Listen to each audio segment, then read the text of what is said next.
장막 부흥회 전국에 있는 또 형제 자매들 모여서 장막 부흥회를 개최할 수 있도록 인도하신 아버지 감사합니다. 2박 3일 동안의 짧은 시간이었지만 아버지여 감사합니다. 행복했습니다. 천국의 기쁨이 이런 것이라 생각되고 행복했습니다.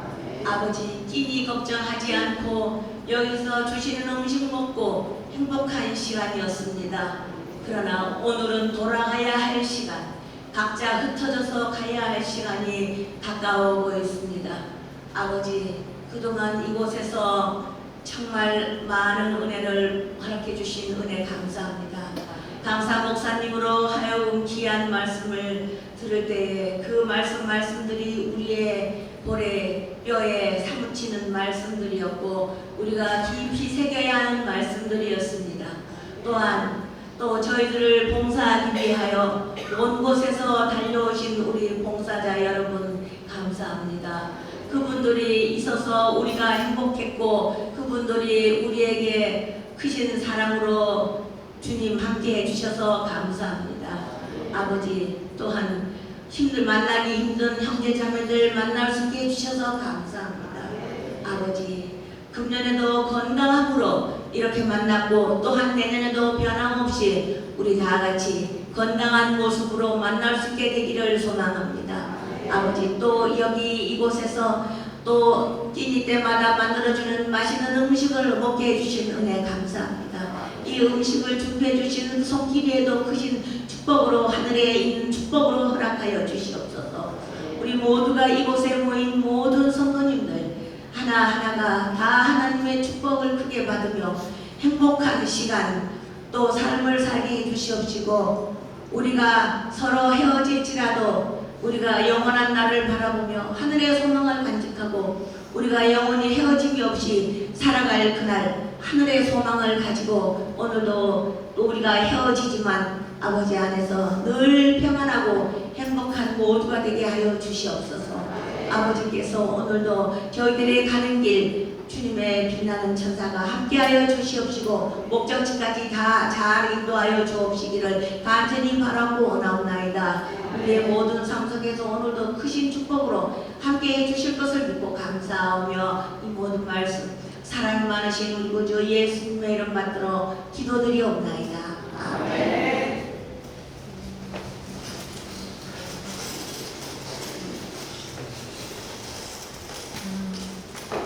자, 이제 본성 4중성으로 준비된 하나님께 찬양을 들으시고 강사 목사님 통해서 또 귀한 하나님의 말씀을 들어보겠습니다.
너희에게 평강이 있을지어다.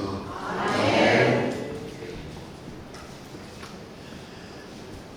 그들이 날마다 나를 찾아 나의 길을 알기를 즐거워하니 마치 공의를 행하여 그의 하나님의 규례를 저버리지 아니하는 나라 같아서 의로운 판단을 나에게 구하며 하나님과 가까이 하기를 즐거워하는도다. 우리의 삶이 하나님과 가까이 하기를 즐거워하는 여생이 되기를 예수님 이름으로 기도합니다. 아멘. 아마 예수님의 제자들도 그랬을 것 같습니다. 그런데 예수님께서 십자가에서 대단하신 가장 극적인 그리고 최선의 거룩한 일을 마치시고 난 다음에 그들의 삶은 아무도 십자가를 지지 않았습니다. 이렇게 장막동에서 은혜를 받고 천연께서 기뻐하고 산과 바다와 나무와 꽃들에서 또 그 향에서 평안을 누렸던 우리 삶이 끝나는 오늘, 예수님의 제자들처럼 혹시 저희 마음에도 부활이라는 것이 안 믿겨지진 않은지. 성도들은 십자가에서 예수님이 다 이루었다 하셨는데 예수님의 십자가와 안식일을 경험하고 난 다음에 성경 기록에 믿지 않았다라는 말이 4번 이상 기록되어 있습니다. 하나님의 아들이 십자가에서 다 하시고 안식일이 지난 일요일, 월요일 이때 제자들의 상황이 감사와 기쁨에 가득 차서 자기 가정으로 돌아간 게 아니고 성경 표현에 의하면 믿지 않았다, 믿지 않았다 여러 번 반복되어 있습니다. 그다음 어떤 사람은 울었다. 그다음 어떤 사람은 근심하며 두려워했다. 십자가 전과 후가 달라진 게 없는 하나님의 사람들의 모습이었습니다. 우리는 어떨까요? 여기 있을 때는 천국 오고 가고 말씀 듣고 주는 밥 먹고 바다 거닐고 좋은 사람들과 얘기 나누고 좋은데 막상 집으로 돌아가고 직장으로 돌아가고 가족들 만나면 우리는 어떤 모습을 가진 그리스도인일까요? 왜 그리스도인이 두려워했을까? 기쁨의 샘이 아닌 두려움의 샘에서 물을 먹고 있던 이 사람들의 마음에 대한 하나님의 이해가 성경 곳곳에 이렇게 드러납니다. 그들이 왜 믿지 않고 예수님이 엊그제 십자가에 돌아가시고 어제 안식일 지켰고 그 다음에 성도들과 함께 이렇게 모여 있는데 왜 그렇게 두렵고 불신에 가득 차 있었을까? 누가복음 14장 38절에 보면 죽음이 가득한 날들로 느껴졌다. 이러고 집에 돌아가면 또 장례식이고 누구 병 걸렸다 그러고 나도 지금 당장 다음 주 예약된 치료받으러 가야 거기엔 돈이 따라 붙어요. 죽음이 가득한 날들은 여전히 계속됩니다. 또 사람들과 부대껴야 합니다. 제자들도 그랬다. 자기들끼리만 모였으면 좋겠는데 겟세마네에서 예수님하고 그렇게 살면 좋겠는데 딱 끝까지 가라네요. 사람들 만나는 게 부담스러운 사람 그리스도 가운데 얼마든지 있을 수 있습니다. 게다가 요한복음 21장 2절을 보면 삶의 필요들이 여전히 존재해 있습니다. 먹고 살아야 되니까 물고기도 잡아야 되고 그것도 야간 근무 밤을 새면서 물고기를 잡아야 하는 삶의 필요들은 여전히 그리스도인 앞에 존재합니다. 당장 우리가 집으로 돌아가면 제자들이 겪었던 이 일들을 그대로 겪어야 합니다. 그래서 제자들은 하나님이 구원해 주셨음을 몰라서가 아니고 안식일을 지키고 있음에도 십자가를 경험했음에도 여전히 앞날을 두려워한다. 제 모습입니다. 그런 사람들을 예수님은 내가 다 했으니까 이제 너네 각자 알아서 사세요. 열심히 하시길 익히고 뭐 먹지 말고 교회 나와서 헌신하고 헌금 다 내고 그러면 내가 한 몇천 년쯤 후에 이 땅에 와서 너희들 하늘로 데려가서 잘 먹고 잘 살게 해줄게. 이런 분이 예수님이었을까요? 아니셨습니다. 예수님은 다 이루었다 하셨는데 그 다음에도 은혜를 베푸시는 아버지셨습니다. 나의 인생, 나의 바다. 제자들한테 몇 명은 옛날에 살아왔던 대로 예수님하고 만나고 난 다음에 다시 그들의 인생이었던 갈릴리 바다로 돌아갔습니다. 그때 산 사람, 예수께서 바다 사람, 자기를 부르는 소리를 들었습니다. 무슨 말인가요? 제자들은 바다 출신이 여러 명이었습니다. 근데 예수님은 바다를 가보지 못한 나사렛, 즉 산 기슭에서 어린 시절과 대부분의 30년을 보낸 산에 살던 사람이에요. 그런데 예수님이 이렇게 얘기하셨습니다. 이에 예수께서 이르시되 무서워하지 말라. 가서 내 형제들에게 갈릴리로 가라 하라 라고 천사들을 통해 전달을 하세요. 저 같으면 이리 가라고 했을 것 같아요. 여기가 어딘지 아셔요? 나사렛입니다. 예수님 고향. 지금 모습이긴 한데 옛날에 나사렛은 이보다 더 했겠죠. 산 같이 못했을 때니까 산 등성에다가 집을 짓고 살던 예수님은 산에 익숙한 사람이었어요. 그런데 예수님이 부활하시고 난 다음에 제자들과의 데이트 장소를 어디를 택했냐면 너네가 사는 장소. 야 너네 매일 매한식일 안면도로 와. 이러면 여러분 오시겠어요? 여기 도와주시는 분들이 계시니까 오시는 거 아니겠어요? 1년에 한 번. 만약에 예수님께서 나는 산이 좋거든.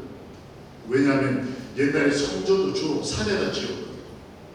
사람들이 접근할 수 없는 곳에서 모세에 올라와. 모세 같은 위대한 사람들 예수님 만나려면 산을 올라가야 됐어요. 그런데 하물며 배신자 베드로가 지금 어디 있는 거예요? 바다에 있는데 저 같으면 너 거기서 나와. 그랬을 법한데 매일 밤마다 산으로 가셔서 기도하던 예수님이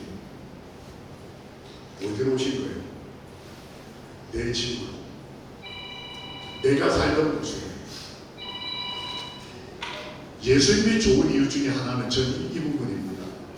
산 사람이 바다 사람에게 오실 때 불편해하지 않으셨다. 의로우신 분이 죄악의 땅에 오시는 것을 기꺼이 선택하셨다.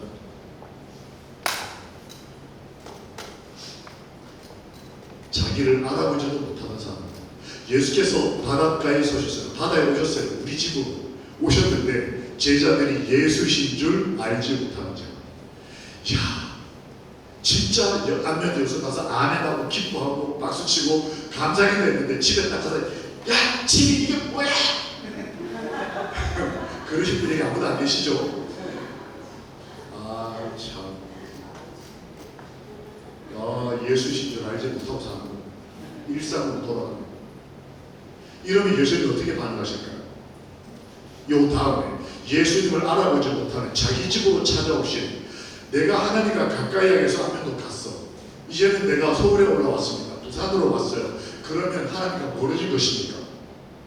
예수님은 우리가 그렇게 느낄까봐 하나님과 가까이 하기는 하나님 입장에서는 너희와 가까이 하기. 따라오실 거예요. 밑에 이렇게 되어 있습니다.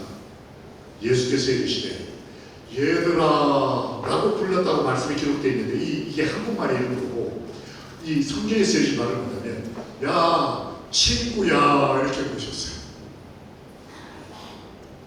다 누굽니까? 엊그제 배신 때린 친구. 나 예수 모른다고 끝까지 고집편 3번씩이나 고집편 친구. 갑자기 사라져버린 친구. 아무 생각 없이 사는 친구. 당장 그날 자기를 알아보지 못하는 친구. 그건 안면도 일이고 지금 난 현실로 돌아왔습니다. 내 직장, 내 가정, 난 이거 현실이야, 생활이야. 그래서 옛날 습관대로 예수를 알아보지 못하지. 예수님은 그런 사람들에게 찾아오신 것뿐만 아니고 알아들을 수 있는 목소리로 친구야 이렇게 부르셨습니다. 함께 읽어보실까요? 시작.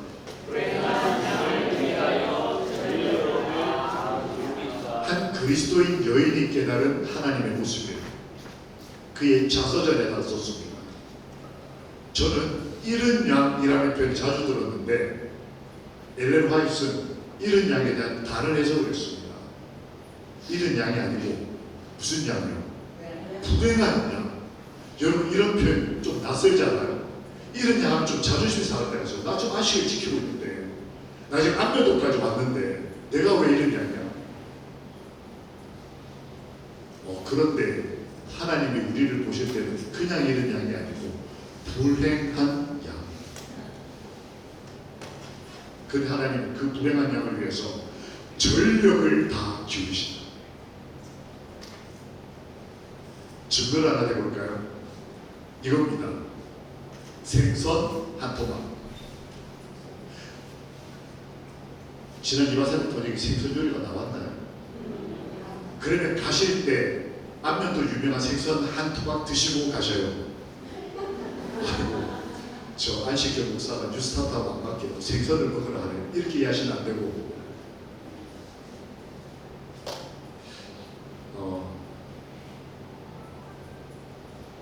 내가 살았다, 내가 예수다라고 얘기할 때 제자들이 믿지를 못했을 때 예수님이 뭘 하셨냐면 너희 집에 혹시 먹을 거리 있으면 가지고 와볼래? 했더니 제자들이 먹거리 중에 생선 한 토막을 가져왔습니다.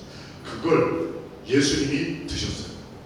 저는 생선을 먹어야 된다, 먹지 않아도 된다, 예수님이 먹었다 이런 논쟁을 하려고 얘기를 하는 게 아니고 하나님의 아들이 인기를 끌어야 하는 십자가 사건 전도 아닌 할 일을 다 이루신, 그래서 부활하시고 하나님을 만나신 그분이 자기가 창조한, 그것도 구운 생선을 왜 드셨을까? 여러분 그거 한번 생각 안 해보셨습니까? 저 같으면 토마토 한 접시만 줄래? 왜 이렇게 하든지, 아니면 공유를 좀 가져와야 그래 내 혈압에 좀 도움이 될 테니까, 너네만 보면 혈압이 오르니까 저람이 끊을 텐데 예수님은 너네 먹는 것 중에 남은 거 하나 좀 달라고 그러셨는데, 이 생선 한 토막을 어떤 신학자가 뭐라고 주석했냐면 이 생선 한 토막은 당시 가난한 어부가 한 끼 식사를 먹던 음식이었다. 그러니까 내가 먹는 것, 그것도 가난한 내가 먹는 생선 한 토막을 예수님은 이질감 없이 난 하나님이니까 이렇게 안 하시고 하늘에서는 절대 먹지 않을 것 같은 이 음식을 우리 때문에 드셔주신 거예요. 이 제자들이 이게 얼마나 고마웠을까. 만약 예수님이 그 자리에서 뷔페가 나눠줬다고 하나, 워크를 좀 가자 이랬으면 이 제자들이 밤새 아무도 못 잡았잖아요. 대책 없었을 거예요. 그런데 하나님이 은혜를 베푸셔서 먹거리 한껏 주시고 그 중에 토막 하나, 나머지 너네 다 먹어. 이게 그 사람들에게는 스티그마, 예수의 흔적이 됐습니다. 가난의 가시가 아니고 외로움과 고난과 그리스도의 삶의 어려움이 아니라 이 생선 한 토막은 평생에 이 갈릴리에서 잡힌 고기를 맛없다고 소문난 고기라고 기록이 되어 있어요. 그러니까 오부들이 모르는 거예요. 남 다 주고 맛있는 거 다 주고, 왜 그런 거 있지 않습니까? 좋은 포도는 다 팔고 좋은 사과는 다 팔고 떨어진 거 먹지 않습니까?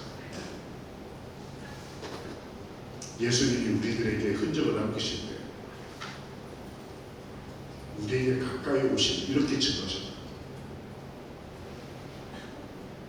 너희의 하나님 여호와께서 너희가 걸어온 길에서 너희를 안아서 이곳까지 이르게 하셨다. 제가 감동받은 부분은 이 붉은색 글씨입니다. 너희가 걸어온 길에서. 나는 길이니까 다 따라와. 어떤 희생을 치르더라도 다 따라와. 이런 분이 아니셨다는 거예요. 우리가 종종 다시 서울로 가야 하고 목포로 가야 하고 부산으로 가야 하면 주님은 우리와 가까이 하시기 위해서 내가 걷는 길로 찾아오시는 분이 우리 아버지 하나님이십니다. 내 인생에 함께 하시는 분. 내 길이 죄악된 길이라 하더라도 여전히 돌아가서 예수님 알아보지 못한 인생을 살게 될지라도 주님은 나 따라와 내가 길이야 라고 하시는 분만 아니라 너희가 못 따라오겠으면 내가 너희에게 가겠다. 그래서 가까이 믿자. 그렇게 우리를 회복시키시는 분이 우리 아버지십니다. 한 장로님이 계셨습니다. 이 장로님은 3남매가 있었는데 아주 열심히 국가 공기관에 근무하시면서 평생을 아주 실력 있고 능력 있게 사셨고 은퇴하시고도 나라가 계속 쓰는 70대가 되셨는데 국가가 계속 부르셔서 주요한 곳마다 가서 일을 도와주시는 그런 분이셨어요. 근데 이분들의 3남매는 잘 키웠는데 하나는 제가 만났을 때 캐나다, 하나는 호주, 하나는 서울 이렇게 3남매가 흩어져 살았습니다. 그래서 이분은 이리저리 다니느라 바쁘셨어요. 특별히 일을 하실 때는 사모님 되시는 집사님이 저기 딸 집에 가서 캐나다에서 몇 개월 아기 보고 그 다음 또 호주 가가지고 또 애기 보고 이렇게 뺑뺑이 도는 그 자녀를 사랑하고 지원하는 그런 부모님이었습니다. 근데 어느 날 이 장모님이 연세를 이겨내지 못하시고 견디지 못하셔서 중병에 걸리셨어요. 말라가시는데 이 장모님이 저를 보고 김 목사님, 아이들이 보고 싶은데 손주들이 보고 싶은데 얼마 전까지만 해도 건강해서 가서 만났는데 몸이 아프니까 이제 비행기를 못하는 거예요. 그러니까 이분이 몸은 마르고 자꾸 이렇게 다리 근육이 빠져가지고 제대로 걷지도 못하는 한계에 부닥치니까 자녀는 보고 싶은데 아이들은 사는 게 없고 이 외로움에 이렇게 빠지셨어요. 근데 딸이 그 아버지 마음을 헤아리고 한국으로 왔습니다.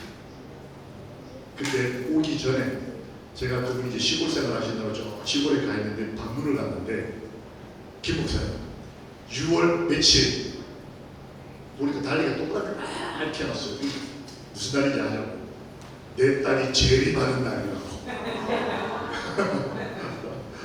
이분이 재림교인인데 그렇게 재림이란 말이 그렇게 마음에 와닿는 거예요. 내 딸이 저 외국에서 비행기 타고 하늘로부터 이제 한국에 제일 많은 날이라고 진짜 하루하루 기다린다고 그러시는 거예요. 근데 거기까지는 좋았어요. 저도 충분히 이해가 됐어요. 저 딸도 비행기 타고 가야 볼 수 있는. 근데 이분이 그 다음에 이렇게 얘기를 하셨어요. 우리 딸이 군인이 된다고. 예? 이 딸이 결혼해가지고 자녀가 4명이나 있는 가정주부예요. 그리고 캐나다에 제가 처음 만났을 때 캐나다에 있다가 지금은 미국에서 살고 있는 딸로 알고 있었는데 이 사람이 딸이 미군에 입대를 했다는 거예요. 그 제가 아니 그게 무슨 말입니까 했더니 아버지 옆에 오고 싶은데 생활은 해야 되겠고 이 딸이 기도하다가 얻은 지혜가 뭐였냐면 미군에 입대를 하는 거였어요. 나이 42살에 자녀가 4명. 근데 장교로 입대하거나 의사도 아니에요. 그냥 일반 병사.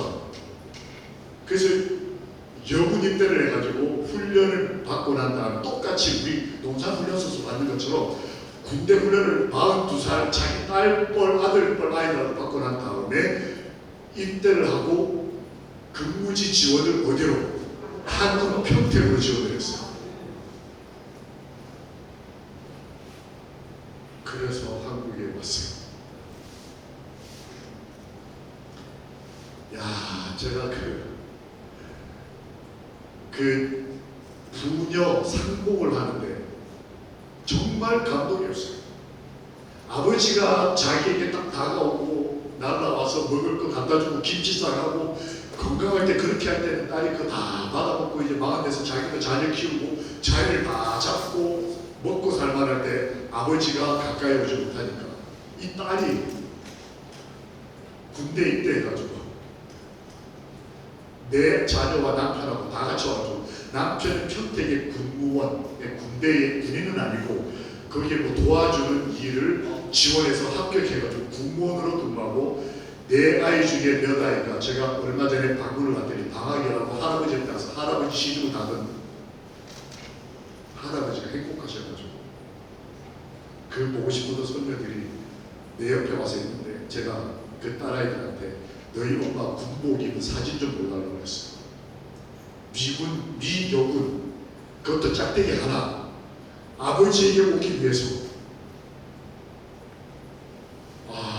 그 아버지 옆에 가서 팔짱을 끼고 딸이 이렇게 사진을 찍었더라고요.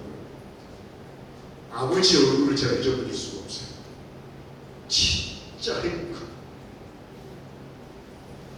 딸의 얼굴은 어떨까요?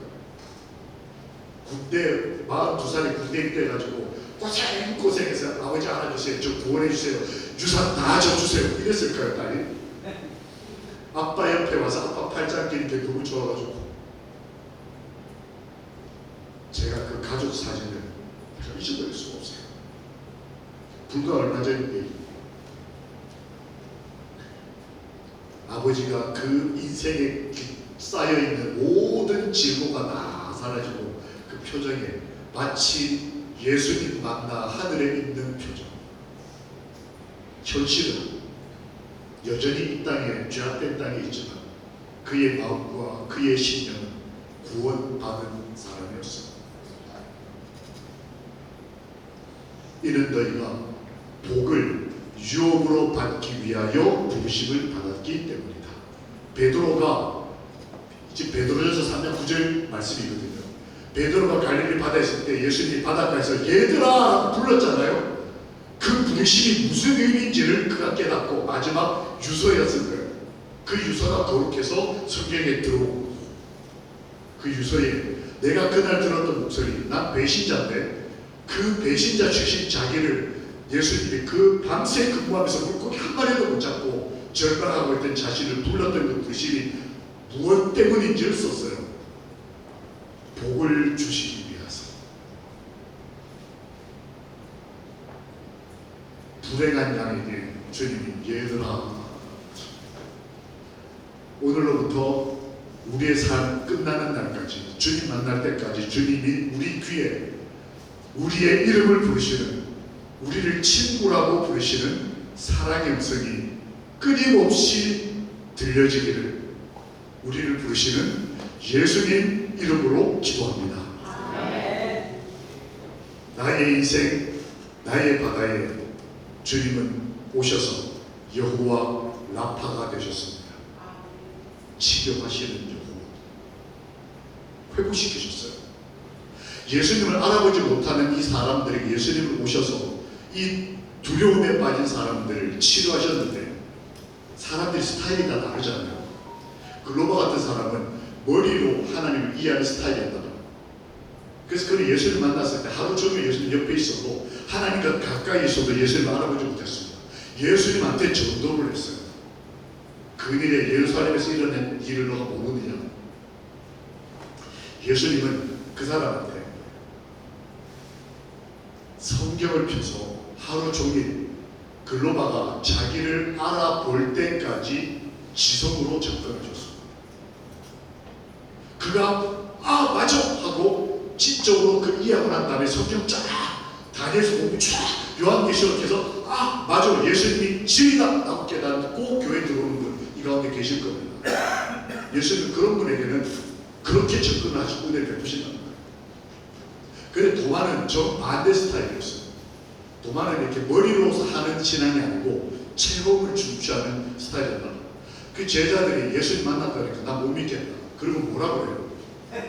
내 손을 만져본다는 게 아니고 원래 성경에는 넣어보겠다. 그러면 믿겠다라고 되어 있는데 넣어본다는 게 무슨 말이냐?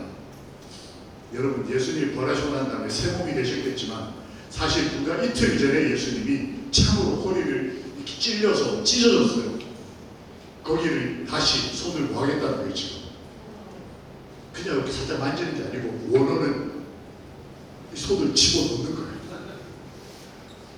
상상해 보십시오. 내가 지금 그제 이렇게 찢어졌는데 제 아들이 와서 아버지가 내 아들 아버지인지 확인하기 위해서 유전자 검사, 그것도 아니고 손을 후벼 넣어서 아버지가 아프든 말든 교회가 고통하든 말든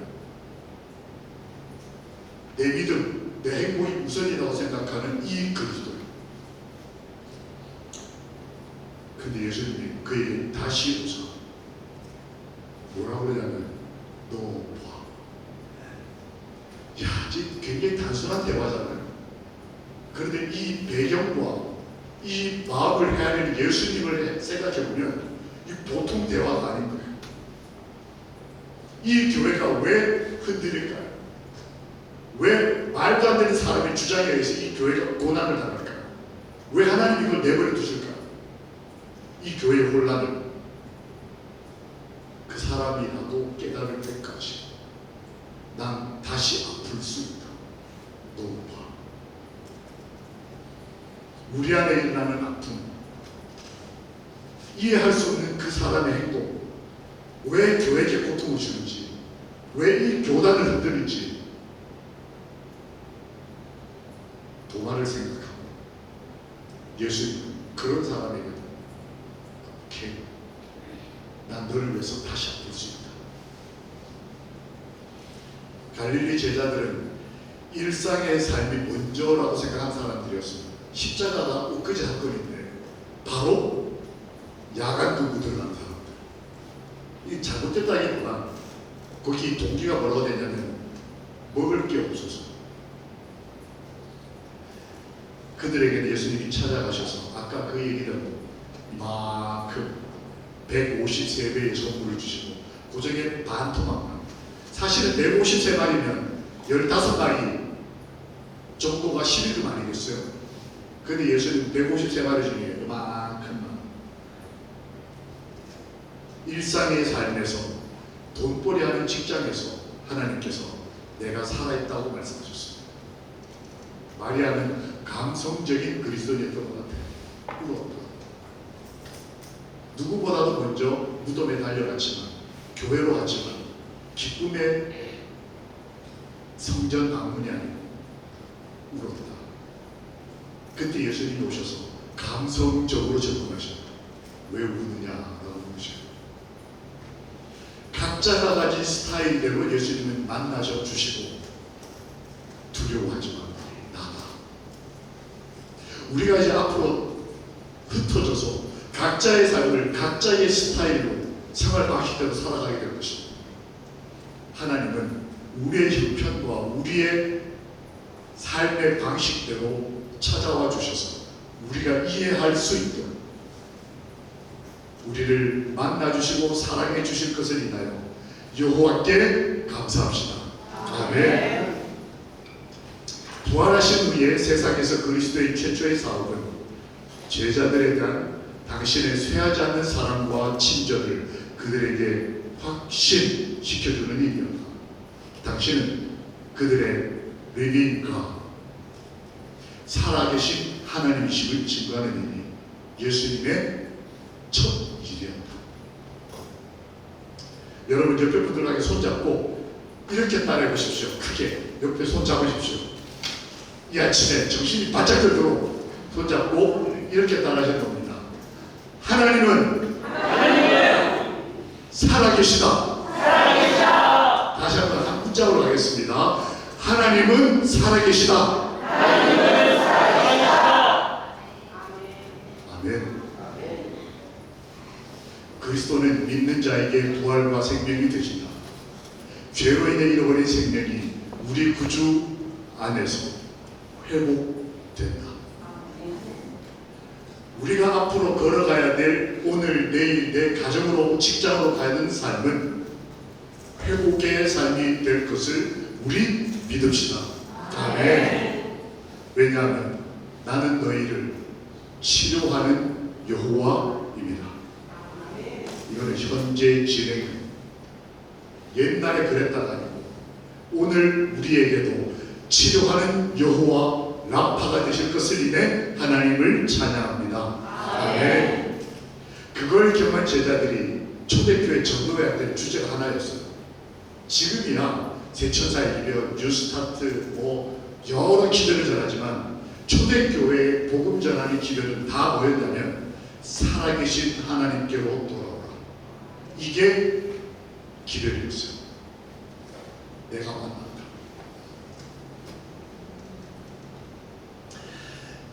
살아계신 하나님. 신명기서의 모세로부터 사도 요한에 이르기까지 사실은 살아계신 하나님에 대한 이 사상과 믿음은 안식일의 창조 때부터 하늘나라까지 이어진 성경을 관통하는 사상이 있죠.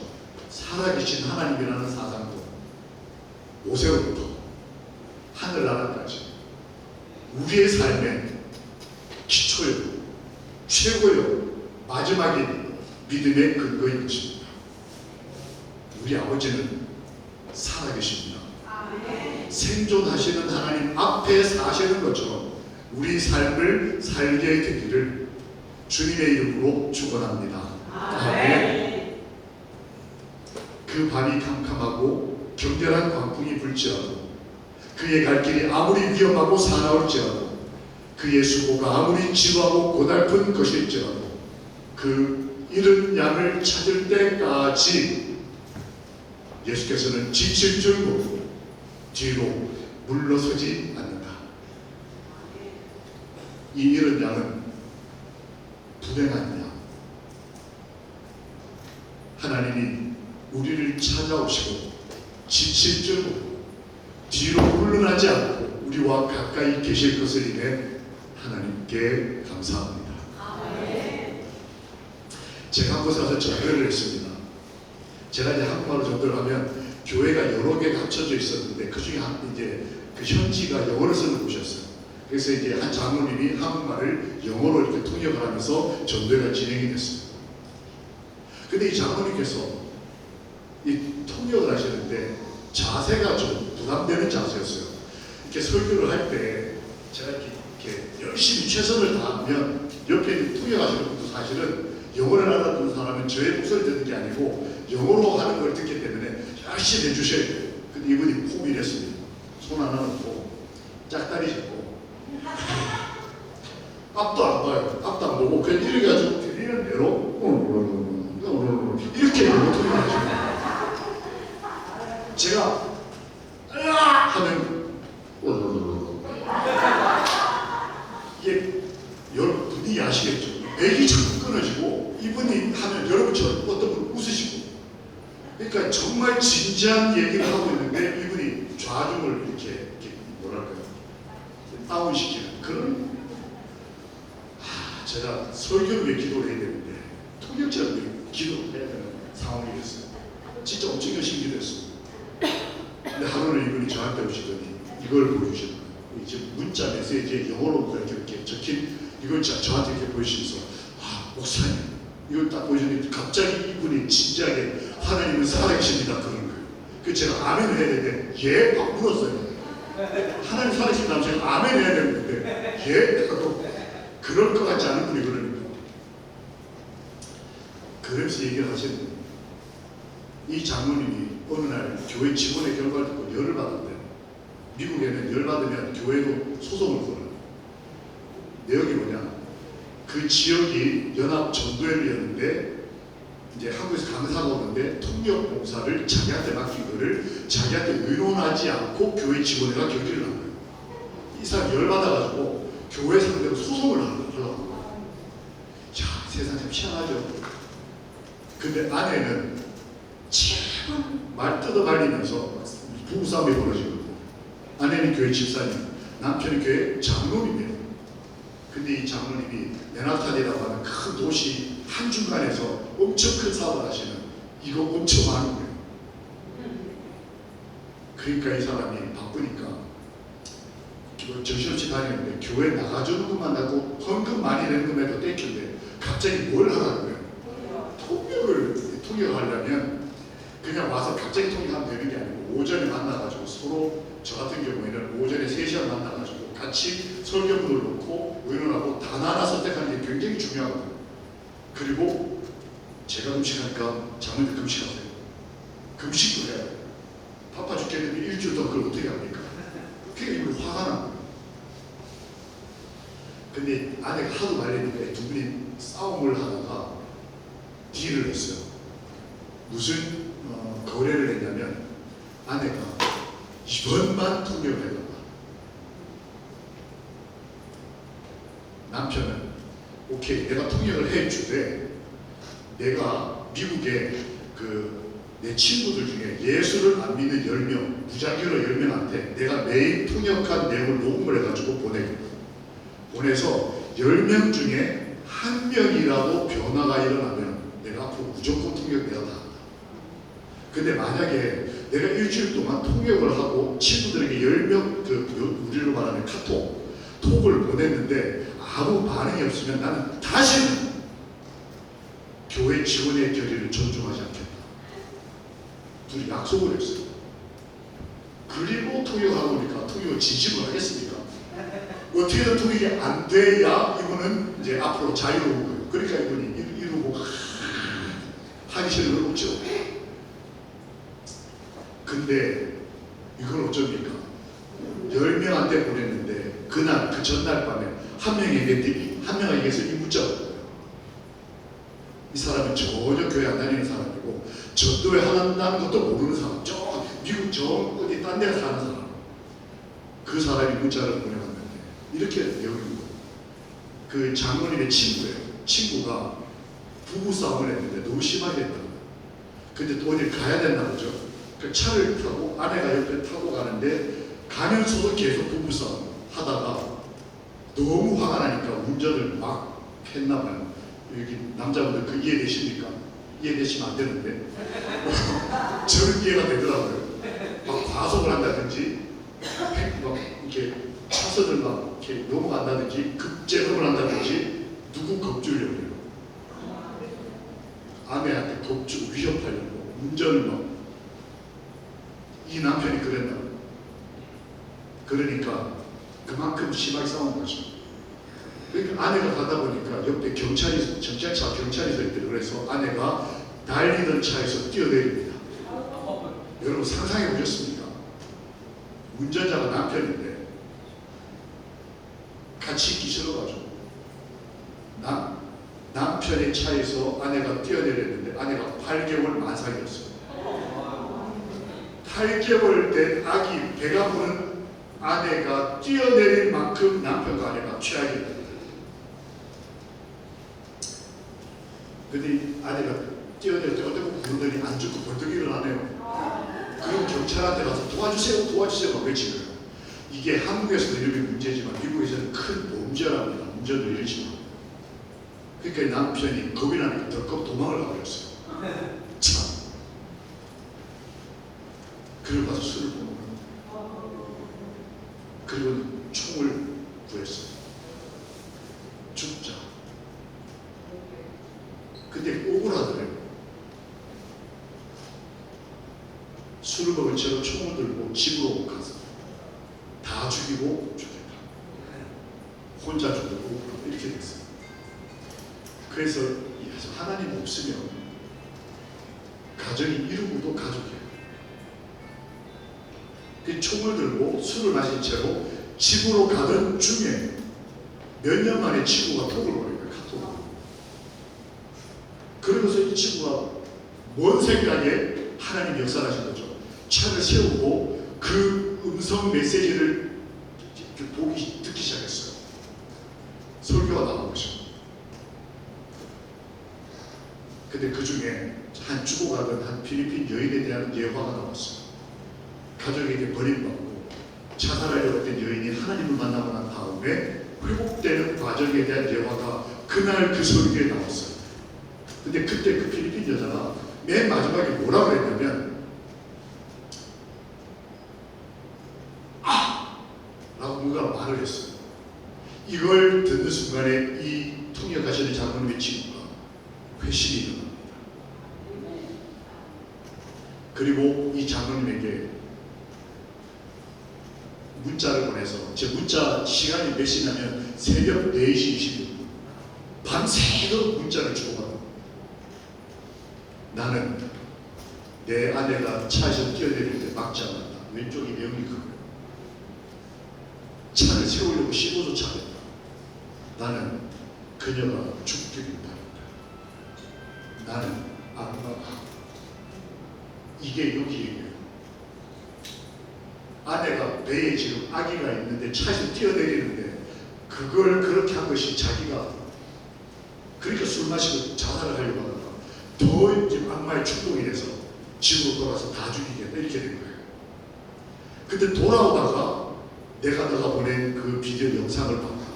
너 통역 잘하더라고 이렇게 오른쪽 배우고 밑에 이렇게 놨어. 내가 깊은 감동을 받았는데 그 필리핀 여자의 말이 내 마음에 남았다. 그 말이 뭐냐면 I want to live라는 말이에요. 나 살고 싶어.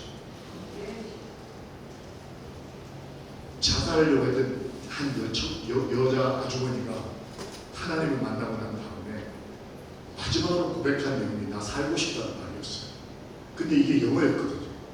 그러니까 그 사람이 친구가 많은 통역 말들 중에 이 I want to live라는 말이 확 와서 박힌 거예요. 자기는 지금 총을 들고 죽으러 가고 있지만 실제 마음은 죽고 싶은 게 아니고 살고 싶은 거예요. 진짜 행복하게 안 싸우고.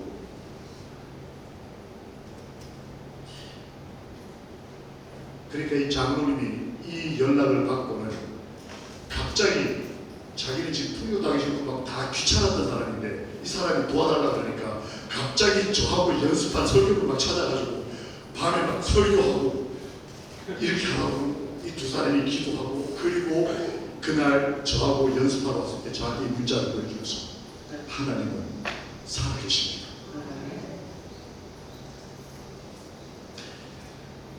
회심이 일어났습니다. 그 가족을 구원했고 이분이 장로님 말씀 그거예요. 내 10명의 친구 중에 한 명만 하나님이 구원해 주시면 내가 이제 앞으로는 전적 거절하겠다 했는데 목사님 한 명이 아니고 그게 아내고 아내의 태중에 있는 아기까지 하나님이 살려주셨다. 제가 이제 그것을 떠날 때 통역하시는 장로님과 그 아내 되시는 집사님이 따라오셨어요. 목사님 저는 온 집안이 장로교인입니다. 장로교인이 제가 대학을 왔는데 성경 연구하는 모임에서 어떤 한 남청년을 만났는데 너무 좋더래요. 그 남청년이 열심히 말씀도 듣고 기도도 하고 그래서 좋아하게 됐는데 알고 보니까 안식일 교인이더래요. 근데 그 청년의 생활하는 걸 보니까 너무 진리 같이 살길래 개혁을 했어요. 장로교에서 안식일교회를 개혁하고 이 청년과 결혼을 했는데 결혼하자마자 남자가 교회를 안 나오는 거예요. 이유 가족 모르게 살려야 된다. 이 여자분은 이 아내 되시는 분은 온 집안이 장로교였기 때문에 남자 하나 믿고 안식일교회 왔는데 오자마자 남편이 교회를 안 나오고 완전히 안식일교회 혼자 똑 떨어져서 저 만날 때까지 그렇게 맨날 싸우고 살았던 거예요. 그 통역하시는 분이 아내. 근데 이분이 남편이 며칠 동안 변화되는 걸 보고 있습니다. 아빠를 보면 딸이 좋은 대학 다니는 딸이 있어요. 근데 아빠를 보면 아빠는 멸시하는 딸이었어요. 아빠는 교회의 모습과 일상생활의 모습이 너무 달라. 이걸 딸이 보고 딸이 아빠가 나가는 교회는 나가지 않겠다고 생각하던 딸이 있었는데 이 딸이 집에 들어오니까 이 아빠가 그냥 소 원숭이 보듯이 그랬던 딸아이를 불러다가 앉혀놓고 어릴 때 불러줬던 찬미가를 불러주고 기도를 해주는데 이 아이가 눈물을 흘리면서 아빠가 자기 왜 기도해주는데 눈을 뜨고 엄마를 보면서 내가 어떻게 하면 좋겠냐고. 그리고는 이 딸이 회심하는 것을 봤어요. 그리고는 떠나는 저에게 이렇게 얘기했습니다. 그 집사님이 목사님 저희 행복해요 하더라고요. 하나님을 만난 사람, 살아계신 하나님이 어떤 분이신지를 경험한 사람. 뭐 내가 예수님을 잘 믿어요, 앞으로 헌신할게요, 이런 말이 아니고 우리 가족이 행복한 게 너무 좋다. 그 아내가 얼마나 많이 기도했을까.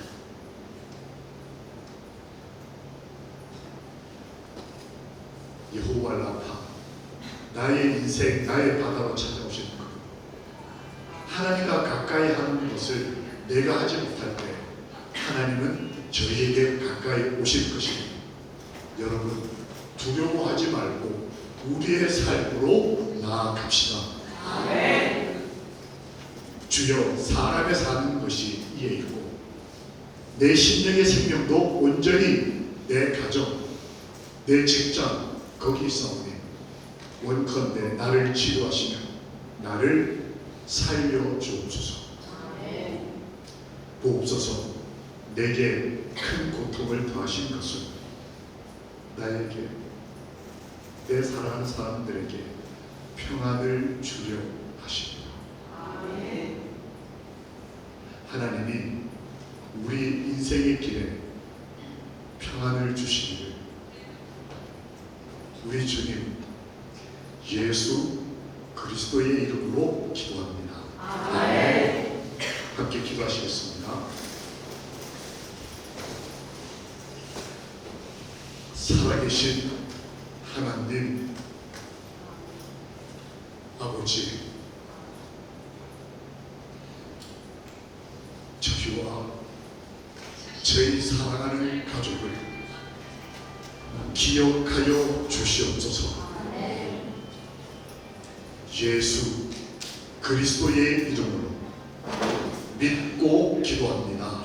아멘.